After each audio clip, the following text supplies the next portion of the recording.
The country's top recruit, point guard John Wall, is set to sign with Kentucky at a news conference tomorrow at 2 o'clock in his hometown of Raleigh, North Carolina.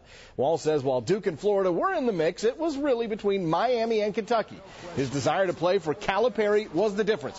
Wall told Rivals.com, "It came down to where my heart was. Every time I talked about schools, Coach Cal was the first thing I always talked about." Now, even before Wall, both Rivals.com and Scout.com named Kentucky's signing class the best in the nation. Now add Wall, who's already projected to be the number one pick in the 2010 NBA draft. So here's Calipari's first signing class at UK with each player's Rivals.com national ranking. Cats have the top two prospects in the nation, Wall and DeMarcus Cousins, numbers 22 and 23, Daniel Orton and Eric Bledsoe. Then Kentucky Mr. Basketball, John Hood, ranked 40th, plus one of the top JUCO players in the land, Darnell Dodson. The best signing class since Michigan's Fab Five could be Kentucky's Super Six. Now, some more good news for Solid Blue fans today. The Birmingham News reports Eric Bledsoe has made the grades in his final high school courses to be eligible to play as a college freshman in the fall. In light of Wall's commitment to the Cats, Jeff Goodman of FoxSports.com altered his preseason top 25 today, making the Cats number one. The Sporting News has done the same. This afternoon, our Kent Spencer sat down with Coach Calipari to get his reaction to the national championship expectations in year one on the job. Talk about your recruiting class. Did you think that you could put such a class together in such a short amount of time? We were lucky in that a lot of kids were available late. That just usually doesn't happen. Most of the kids are gone already. It just happened on this year that a bunch of the kids were still available to be signed. So we were fortunate. Now, when you got hired, you were saying it's not going to happen overnight. You're not the grand poobah.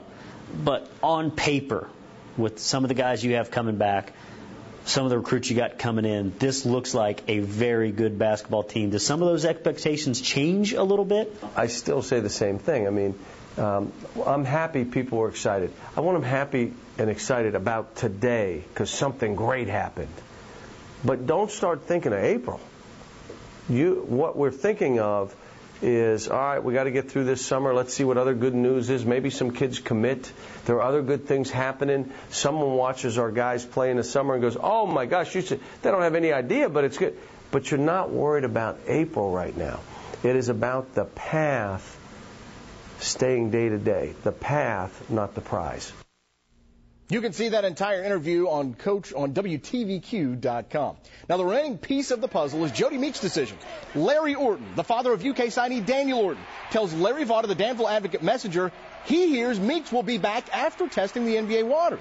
Well, Meeks has until June 15th to withdraw his name from the draft. Calipari's coaching staff has been officially announced today. We already knew who they were, but officially they are Orlando Antigua, John Robick, and Rod Strickland. All three came over with Cal from Memphis. To baseball, a pair of Wildcats have been named to the All-SEC second team, both sophomores, second baseman Chris Bisson and shortstop LCA alum Chris Wade. High school baseball, Henry Clay at Bryan Station, 42nd district title. We pick it up in the top of the first. Henry Clay's Alex Ellswick with a worm burner down the third baseline scores a pair of Blue Devils. Henry Clay jumps out to a 2-0 lead. It was 6-0 Devils after two. Station rallied, but comes up a run short. Henry Clay wins the 42nd, 7-6.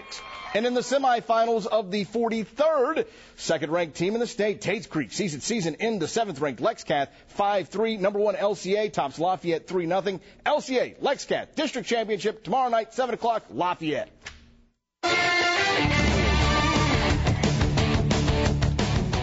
Right back to that 42nd district championship game. Bryan Station left fielder Alan Harris with a diving catch. The defender's defense earns the Jack King Ford play of the day.